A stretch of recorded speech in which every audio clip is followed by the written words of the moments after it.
우리 한 번 더 인사하시겠습니다. 곁에 있는 분들 예수님의 이름으로 환영합니다. 예수님의 이름으로 사랑하고 축복합니다. 반갑습니다. 반갑습니다. 네, 오늘은 창세기 1장 20절로 23절 말씀 다섯째 날의 창조에 대해서 함께 보고 은혜를 나누도록 하겠습니다. 다 함께 봅니다. 시작. 하나님이 이르시되 물들은 생물을 번성하게 하라. 땅이 하늘의 궁창에는 새가 나르라 하시고, 하나님이 큰 바다 짐승들과 물에서 번성하여 움직이는 모든 생물을 그 종류대로, 날개 있는 모든 새를 그 종류대로 창조하시니 하나님이 보시기에 좋았더라.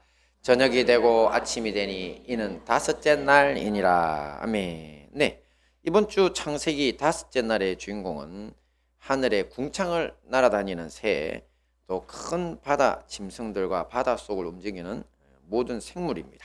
이 다섯째 날의 창조에 숨겨진 영적인 의미들을 함께 살펴보고 은혜를 나누도록 하겠습니다. 먼저 봅니다. 시작. 궁창을 나는 새.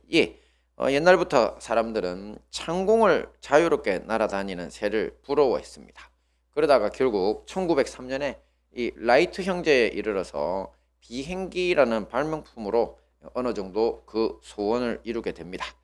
하지만 창세기 다섯째 날 새의 창조는 저 높은 창공을 자유롭게 비행하는 어떤 생물의 창조, 그 이상의 더 깊은 뜻이 담겨져 있습니다.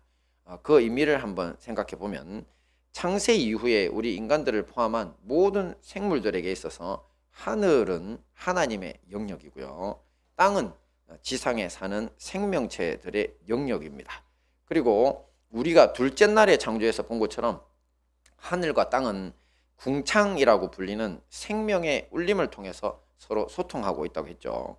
자, 이런 상황 속에서 새는 땅을 벗어나서 하나님의 영역인 하늘에서 이 생명의 울림을 가로지르며 날아다니는 이 경이로운 존재라고 할 수 있습니다. 그래서 고대 사람들은 새가 하늘의 지혜를 땅에 전달해 주는 존재, 이렇게 생각을 했더랬습니다. 가끔 TV나 영화로 미국 서부 개척 시대의 인디안 추장, 아니면 그곳의 무당, 사실 추장이 무당의 일을 거의 겸하고 있는데요. 자, 이런 분들을 보면 그때 어김없이 지금 장신구가 뭐로 되어 있습니까? 깃털입니다. 새 깃털. 자, 이것은 정치적, 영적 지도자들이 새들처럼 하늘과 소통하는 존재라는 사실을 보여주기 위해서라고 합니다. 자, 그렇습니다. 하나님이 다섯째 날 창조하신 새들은 영적인 의미에서 사실 하늘과 소통할 수 있는 사람들, 즉 당시 제사장이나 선지자와 같은 성직자들을 상징하고 있는 겁니다. 자, 이런 성직자들은 비록 땅에서 살지만 하나님의 세계로 날아올라서 하나님의 품속을 비행하다가 다시 땅으로 돌아와 사람들을 이끄는 존재다, 이런 것들을 비유적으로 보여주고 있는 것이죠. 말씀 함께 봅니다. 시작. 하나님이 그들에게 복을 주시며 이르시되 새들도 땅에 번성하라 하시니라. 그렇습니다. 오늘 창세기 1장 22절 말씀에서 창조주 하나님은 새들이 땅에서 번성하도록 축복하셨습니다. 새들이 하늘에서 번성하는 게 아니죠, 그죠? 저 존재 자체가 땅에서 번성해라. 자, 이것은 새처럼 하늘과 땅을 오가는 이 거룩한 존재들이 많으면 많을수록 땅이 더더욱 하늘을 닮을 것이라고 하나님이 생각하시고 있다는 것을 알 수 있죠. 자, 그런데 문제가 있습니다. 새는 이렇게 긍정적이고 거룩한 이미지를 가지고 있지만 반대로 매우 부정한 이미지도 있습니다. 이 성경에서는 독수리나 매 같은 이 맹금류들을 부정한 짐승이다라고 해서 아예 접촉하거나 먹는 것도 금지시키고 있는데요. 자, 왜냐하면 맹금류들이 살아가는 방식의 문제입니다.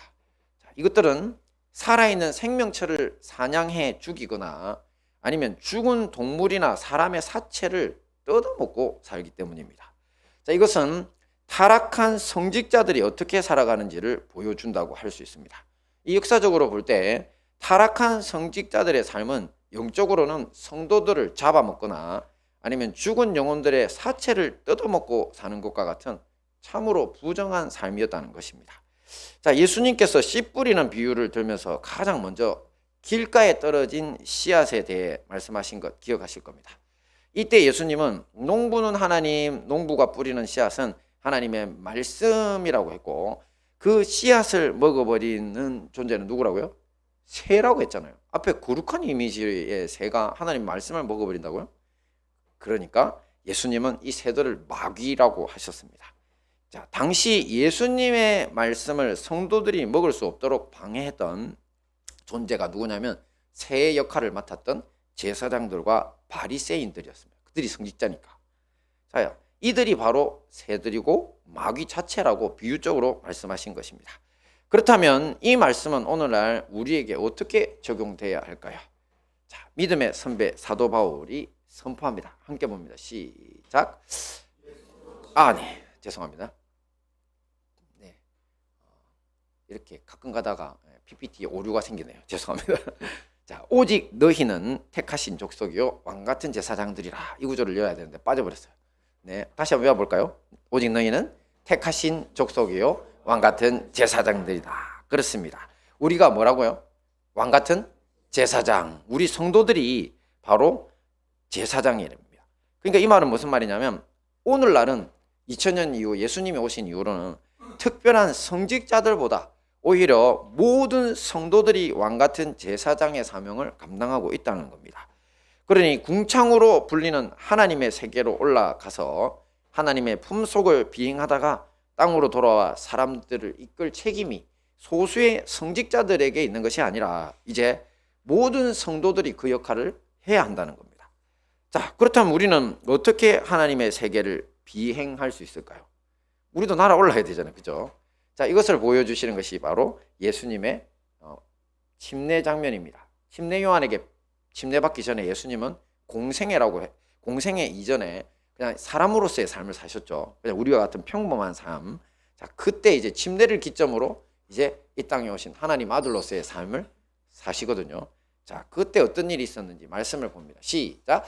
예수도 침례를 받으시고 기도하실 때 하늘이 열리며 성령이 형체로 비둘기같이 그의 위에 강림하시더니 하늘로서 소리가 나기를 너는 내 사랑하는 아들이라 내가 너를 기뻐하노라 하시니라. 네, 바로 이 장면입니다.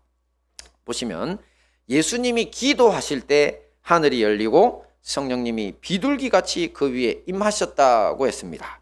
이 순간 비둘기 같은 성령의 임재로 예수님은 영적인 날개를 받은 것과 같은 상태가 됩니다.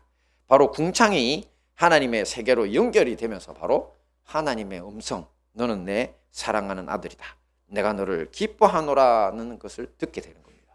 순식간에. 놀라운 일이죠. 그러니 우리도 오늘날 똑같습니다. 기도를 통해 성령께서 우리 위에 충만히 임재하면 된다는 겁니다. 그렇게 되면 비둘기 같은 성령이 우리 자아 위에 임하시면서 우리도 예수님처럼 마음껏 궁창 곧 하나님의 세계로 날아오르는 새의 날개를 받는 것과 똑같은 현상이 생깁니다. 이 창조주 하나님께서 앞에서 보신 것처럼 새들도 땅 위에서 번성하라고 복을 주신 이유도 바로 이것이라고 했죠. 이런 사람들 곧 하나님 성령의 인도하심을 받아 하늘을 날아오르는 이 영적인 날개를 받는 사람들이 많아지면 많아질수록 이 죄악된 세상이 변화돼서 하늘을 닮아가게 될 것이기 때문입니다. 자, 그러므로 우리 모두 매일매일 이 간절한 기도로서 하나님의 품속으로 높이 높이 날아올라 충만한 생명의 울림을 안고 다시 땅으로 내려와서 곁에 있는 가족과 지인을 또 온 세상을 주님께로 이끄는 사람들이 되어야 할 것입니다. 두 번째 장면을 봅니다. 시작. 큰 바다 짐승. 네, 하나님은 하늘 궁창의 새들에 이어서 큰 바다 짐승들과 물속에 살아 움직이는 모든 생물들을 창조하셨는데요. 특별히 큰 바다 짐승이 뭐냐 여기에 대해 가지고 사람들이 연구를 하면서 이렇게 이야기합니다. 아마 그건 고래일 거다. 제일 크잖아요, 그죠? 그리고 또 상어 아니면 혹은 지금은 멸종되고 없는 아예 해룡 같은 거 있잖아요, 공룡. 자, 그런 큰 것들을 하나님이 큰 바다 짐승으로 창조하셨다 이렇게 생각하고 있습니다. 뭐 그거는 원래 물질적인 창조니까 뭐 틀린 건 아닐 겁니다. 하지만 영적인 의미에서 하나님이 창세기에 이렇게 소개해 주시는 이유는 뭐냐면 전혀 다른 해석이 가능하다는 거죠. 우선 이 큰 바다 짐승들과 물속에서 살아 움직이는 모든 생물들이 있게 만드는 것이 뭐라고요? 바다 물이죠. 그렇죠? 이 바닷물은 바로 하나님의 생명수입니다. 이것은 첫째 날 창조에서 흑암이 깊음 위에 있던 지구를 살리는 성령님의 생명수고, 또 에스겔서에서 선지자 에스겔이 환상으로 봤던 성전 문지방에서 흘러나온 그 물이기도 합니다. 온 세상 바다를 다 이렇게 덮죠. 자, 그리고 이사야 선지자는 다음과 같이 이 바닷물과 여호와 하나님을 아는 지식을 같은 것으로 비유하고 있습니다. 큰 바다 짐승이 나온 그 바닷물을 여호와 하나님을 아는 지식이라고 이야기합니다. 볼까요? 시작. 이는 물이 바다를 덮은 같이 여호와를 아는 지식이 세상에 충만할 것임이라. 네, 이것이 바로 비유이기는 하지만 바로 바닷물이 하나님의 말씀의 비유가 된 겁니다. 자, 이것이 바로 하나님의 말씀이라는 걸, 바닷물이. 자, 이게 어떤 의미가 있냐면요, 사실 이런 바닷물에서 생명을 받아 나온 큰 바다 짐승들은 상징하기를 뭘 상징하느냐면 세상에 있는 정치인과 통치자들을 상징합니다. 자, 다섯째 날의 창조는 사실 굉장히 생기발랄하죠. 앞에 보면 강하고 또 큰 이런 선한 통치자들의 지도하에서 사람들이 바닷속 생물처럼 번성하는 그런 생기발랄한 모습을 보여주고 있는 겁니다. 아주 좋은 지도자들입니다. 큰 바다 짐승들은. 근데 만약에 이 생명수가, 바닷물, 성령의 생명수가 이 지식의 바다가 타락하게 되면 어떤 일, 오염되게 되면 어떤 일이 되냐면 바로 큰 바다 짐승들, 곧 정치인과 통치자들은 바다 괴물로 타락하고 맙니다. 사실 예수님 당시에 이스라엘 나라에서는 사람을 살리라고 주셨던 모세의 율법이 타락했습니다. 율법 자체는 그대로였지만 이것을 해석하는 자들이 자기네들 마음대로 오염시켰습니다. 자, 그러다 보니 제사장과 이 바리새인들, 정치 지도자들이 본격적으로 타락하기 시작합니다. 뭘로? 바다 괴물로 타락하는 겁니다. 그래서 백성들을 억압하고 집어삼키는 역할을 하고 있었습니다. 그리고 중세에는 우리가 아는 것처럼 로마 교황청이 바로 이런 중세 암흑기를 지배하고 있었습니다. 완전한 바다 괴물로 타락한 모습을 보여줬죠. 그리고 근현대에 이르러서는 소련과 중공을 필두로 하는 공산주의 세력들이 일어났고, 또 독일의 히틀러 같은 나치 세력들이 일어났고요. 아직도 세계에 네오나치라고 해서 신나치들이 번영하고 있습니다. 우크라이나 쪽에 그런 이들이 많습니다. 자, 그래서 러시아 같은 경우는 엄청 분노하고 있는데 우크라이나에 있는 네오나치들이 자기네들 타격 목표였기 때문에 이런 자기가 전투를 일으킨 거다. 계속 국제적으로는 그렇게 이야기하고 있습니다. 그래서 그 실상은 나중에 시간이 있을 때 한번 알려드리고요. 그만큼 이 악한 자들, 바닷물이 더러워지면서 하나님의 지식, 하나님을 아는 지식이 이제 오염되면서 온 세상에 악한 것들이 창일하고 있습니다. 그리고 요한계시록 마지막을 기록하였을 때 이 마귀의 조종을 받는 정치 세력들 역시 어디서 나오느냐면 바로 바다에서 나옵니다. 바다 괴물들인데 그들을 성경은 이렇게 묘사하고 있습니다. 보겠습니다. 시작. 바다에서 한 짐승이 나오는데 뿔이 10이요 머리가 7이라. 그 뿔에는 10 왕관이 있고 그 머리들에는 신성모독하는 이름들이 있더라. 그렇죠. 짐승이 있고 그 뿔이 있는데 왕관이 보이니까 그 뿔들은 누구라는 겁니까? 왕들이죠. 신성모독하는 이름을 가지고 있는, 그러니까 지금 천하의 지도자들, 뭐 프랑스 대통령, 미국 대통령, 캐나다 대통령 이런 식으로 그 대통령들이 지도자들이잖아요. 그들이 신성모독하는 자들로 왕관을 쓰고 있는 왕들이라는 겁니다. 앞으로 지금 이제 많은 분들이 현재 요한계시록의 때다 아니다 하고 있는데 저도 잘 모르겠습니다. 그 때인 건지. 근데 사실은 우리는 어떻게 살아야 되냐면 항상 우리는 말세로 살고 있다. 근데 말세가 우리에게 공포스럽고 두려운 것이 아니라 이 말세는 곧 하나님이 이 세상을 완전하게 하시기 위해서 주시는 거다. 이 세상에 7년 환란이 지나가고 나면 하늘로부터 새하늘과 새 땅이 이제 시작되는 기점이 되니까요. 그런데 하여튼 그것을 은유적으로 기록한 요한계시록에서 바다 짐승, 타락한 왕들, 이런 이야기들을 하고 있는 겁니다. 그러니 과거부터 지금까지 마귀적인 신념, 그 사상으로 오염된 지식의 바다로 인해서 고대로부터 지금까지 수많은 바다 괴물들이 탄생해서 인류에 해악을 끼쳐왔다는 겁니다. 그리고 오늘날도 이 일은 계속 진행형입니다. 자, 이 문제를 해결하기 위해서 우리 어떻게 해야 될까요? 함께 봅니다. 시작. 생육하고 번성하여 충만하라. 이건 하나님의 축복인데 그 말씀이 이 오늘 본문에 있습니다. 다시 한번 볼까요? 시작. 하나님이 그들에게 복을 주시며 이르시되 생육하고 번성하여 여러 바닷물에 충만하라. 새들도 땅에 번성하라 하시니라. 네, 결론적으로 말해서 우리는 생육 번성 충만으로 오염된 바다, 지식의 바다와 또 타락한 정치인들, 바다 괴물들을 문제를 해결할 수 있다는 겁니다. 자, 생육하다의 히브리어 원어는 파라라고 하는 단어인데요. 이것이 열매를 맺다. 생육하다 말이 어렵잖아요, 그죠? 열매 맺어라. 그다음 번성하라라는 것은 라바라는 단어인데 이것은 숫자가 많아진다라는 뜻을 가지고 있고요. 그리고 충만하다라는 것은 말레라는 히브리어인데 가득 채우다는 겁니다. 그래서 오늘 현재 말로 바꾸면 생육하고 번성하며 여러 바닷물에 충만하라. 이거는 열매를 많이 맺고 숫자가 많아지다가 결국 온 세상을 다 채워버려라. 이런 축복인 겁니다. 자, 앞에서 보신 것처럼 땅에서 살지만 창공을 가로질러 하나님의 세계를 오가는 새들이 넘쳐나고 또 오염된 지식과 사상의 바다를 정화시킬 하나님의 사람들이 더 많이 나타나서 열매를 맺고 숫자를 늘려가다가 결국 온 세상을 가득 채우게 되면 어떻게 된다고요? 이 모든 문제가 해결된다는 겁니다. 자, 그런데 여기에는 중요한 전제 조건이 하나 있습니다. 자, 바로 우리의 희생이라고 하는 전제 조건인데요. 함께 봅니다. 시작. 한 알의 밀이 땅에 떨어져 죽지 아니하면 한 알 그대로 있고 죽으면 많은 열매를 맺느니라. 그렇습니다. 자, 번성하고 생육하고 다 이게 비유지만 사실은 농사에서 온 것인데 밀은 보통 한 알에 일반적으로 30배의 수확을 쓸 수 있답니다. 30배. 많죠? 네. 그런데 옥토, 좋은 땅에서는 무려 100배의 수확이 가능하답니다. 그래서 보면 제가 볼 때 우리 장로님 밭이 되게 조그만 것 같은데 뭐가 그렇게 계속 나오는지 모르겠어요. 그래서 막 나눠주시고 뭐 또 나눠주시고 또 뭐 심었다 하시고 그래서 저는 이제 시골에만 사는 이런 그 세상을 잘 모르는 이제 풋내기니까 막 보면서 와, 이 밭이 저게 크기가 저렇게 작아도 너무 작다고 하나요 제가?